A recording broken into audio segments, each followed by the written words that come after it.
Yo boys, what is going on? Welcome back to another video, and today I'm going to be doing the best early access games on Steam. Now this can be any genre really, as long as they're early access and I think they're good games. They've got to be fairly popular. There was one game I was going to include in here, but then I decided not to because lots of people have misconceptions of early access where devs are just stealing money off you, and one of these developers did seem to be doing that, so I removed the game off this list. Now without further ado, let's get straight in this. Now boys, these games are in no particular order, but now we've got The Forest. This game is fun, there's no other way to put it. It's scary and fun, easiest way to put it. Now it's an open world survival horror game where you crash on an island with your son. You're looking like you're going to go on holiday and the plane just happens to come crashing down. And this island is packed with cannibals, weird ass creatures, and there's some weird mysterious shit going on here. And to find your son, you've got to find clues about where he is, scouring caves, build a base to protect yourself from these cannibals who will try and kill you every chance they get. And once they knock you out, they will drag you into their cave, and you will see them trying to eat you, and you have to basically escape the cave. And the best way to survive, you've got to build a base. You can craft near enough anything. You can build tree houses, craft explosives, and the crafting elements in this game are some of the best in any survival game I've ever seen. The mechanics of cutting down trees, you can actually see it like chipping away, and then it falls.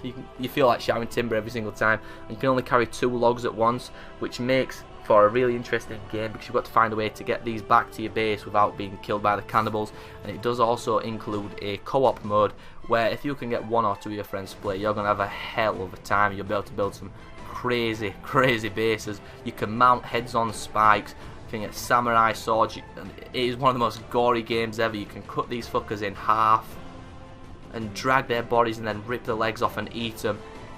It is an unforgiving game though.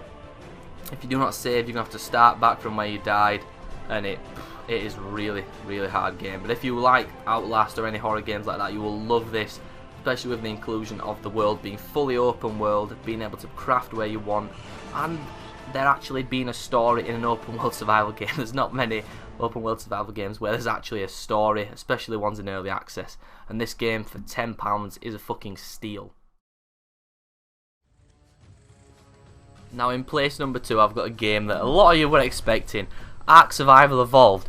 And me personally, I love the game and hate it, but it is the most popular early access game in the world right now without a doubt. Mainly due to the fact that it has fucking dinosaurs, animals of every goddamn stature, carnivores, herbivores, and the sense of building and accomplishment in this game is unrivaled on this list. Once you've got a clan, you can go from basically being Stone Age to future. You start with like a spear, you build yourself up to having fucking sniper rocket launchers, spaceships, and it is the only one on here which, well, not spaceships, but you get the drift. It is the only one on here which also has fucking DLC, an early access game which has DLC. I do not agree with that, but there you go. And you can also have ridiculous character customization. You can make your character fat, jacked and 3 foot tall. You can tame fucking dinosaurs, ride dinosaurs, and again the sense of accomplishment in this game. The only downside in my opinion is the lag. The server, whenever I play a server, every time I collect something I seem to be 20 seconds behind, and it's not my internet for sure. Ping's always good. The servers just lag beyond comparison. But the game is the most popular early access game. It's not my favourite early access game, but I had to put it on here just because it's so popular and so many people love it. And if you're going to start playing some early access games, you really need to try Ark. I won't recommend paying full price for it. If you can get it off G2A or CD keys, do that.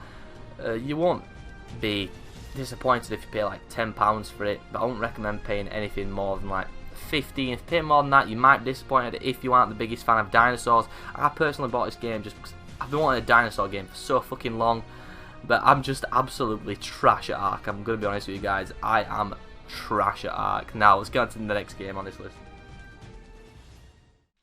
Now boys, personally my favourite on this list is Rust. Now I fucking love this game. I think I've put over like 200 hours into this. Again, it's similar to the others. You craft, build a base. Once you build a base, you basically just go out and terrorize people, blow up bases, build C4, blow the fuck out of people's houses. This trailer does not do it any favour, so I've added in another one but I've had to remove the audio for copyright reasons. You hunt animals, but your enemy in this game is going to be other players 99 times out of 10. Unless you come across a bear, they're the only things that will really trouble you in this game. Again, you start with a rock, that's it, and you've got to hit trees, hit rocks, get a hatchet, then get a pickaxe. Once you've got those, you can build bow and arrows. That is what you'll find. Most of the combat in this game will be with a bow and arrow when you come across other players. And the server's wiped, like say once a month or once every 2 weeks. And towards the backstage of the wipe, people will be getting AK-47s, assault rifles, pistols, fully geared armor, explosives. And if you do not make your base 100% secure, like you make a wooden base, people are going to blow straight through it with some C4. So lots of people towards endgame start building steel bases, and that's when the shit gets interesting. Apart from faggots who roof camp with goddamn bolt action snipers, you will not have as much fun on this game unless you play with friends. If you play solo, you're about to get butt fucked unless you play on a low pop server. But if you play with your friends, this is the most fun early access game, like without a doubt, you will ever play for the PvP side of it. PvP in this game is fucking amazing. If you're a PvE player, I would just recommend that you avoid this game. You will not have much fun if you do not like PvP. Unless you go on a role-playing server, you'll struggle to find fun in Rust, but personally it's my favourite early access game. I fucking love it. Now an interesting one, lots of people dubbed this the DayZ clone.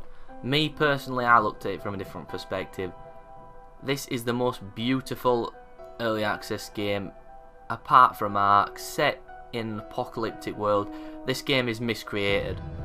Very similar to H1Z1 Just Survive and DayZ. You are fighting like a zombie infestation, but in this game, the mutants. And it does have a base building aspect, so you can build bases, you loot for weapons, ammo, you can team up with other people. Again, one of the main things you're going to encounter in this game is enemy players. Most players in these games tend to be hostile. You may meet one who may help you, but the mutants in this game are very hard to kill and they are quite scary, especially at night. You can drive cars, it has a huge map, and they are doing updates to this monthly. When it first launched, the player base was very low, but they've recently used the CryEngine, started developing in CryEngine, which has made the graphics 5 times better. These mutants have got amazing looking faces and stuff, they've got facial recognition and things now, and they've actually employed a studio just to do the movements for the mutants. They're really putting all they can into this game. I really want to support them as much as possible. And on Steam, I think it's £10, which is like $15. If you're wanting a fun early access game to support the developers who are doing well by this game, there's only like 10 or 15 people who are making this game, and for that I really cannot fault it. It is a really, really fun game, and it runs on CryEngine, so you know the graphics are going to be amazing. Boys, I've got an i5 and a GTX 970, and I can run this game on like 50 FPS with maxed out graphics. Base building is something in this game that is really underrated also, because it's very hard to do. If you've not got someone to play with, you might have a hard time base building, but you can always ruin fun for other people by killing them when they're base building and taking their base. Yeah boy. Now let's get into the next game. Now at first I thought, shall I put this game on the list or shall I not? First I thought no, then I put it on. I've got this game. It was a great package when it had both of the games for one price, which was like £15. If you don't know what this is, it's H1Z1 King of the Kill. The reason I debated not putting it in is because of just the amount of cosmetics that you can pay and these stupid airdrops that you can pay for with real money, but it seems to be causing a real stir. On Steam now alone, there's 70,000 active people on this game, which is fucking crazy. It is the best early access battle royale game without a doubt. If you're wanting a new battle royale game to play, like you're bored of the culling or any game similar to that, nothing really matches H1Z1 King of the Kill. You can play in groups of 2, groups of 5, or you can go solo. Again, I'm pretty shit at this game. Whenever I seem to shoot someone, they just seem to sponge 200 bullets and then one-shot me, which is why I was debating not putting this on, because obviously it's in early access, which is what this video is about, but it seems like Daybreak can never do anything right. The reason I didn't want to put it in is because they've got lots of games where they've gone pay to win, and it sounded like they were going that way with this game, but it has a really strong competitive scene and it has lots of players. Hopefully it can emerge victorious against all the other battle royale games and fix all its issues and just make them 5 times better, because I'm really dying for a great battle royale game. If any of you guys want a Battle Royale game, go on. Just take the leap and purchase it. I know lots of you don't trust Daybreak. Give them a chance. Try H1Z1 King of the Kill. Okay, boys, that is the list. They are the best games currently in early access on Steam. Of course, this is my opinion. Take it with a grain of salt. Now, if you did enjoy today's video, be sure to smash thumbs up and subscribe if you haven't already. And my last two videos will be on screen now. I love you all, and I will see you all tomorrow. Peace.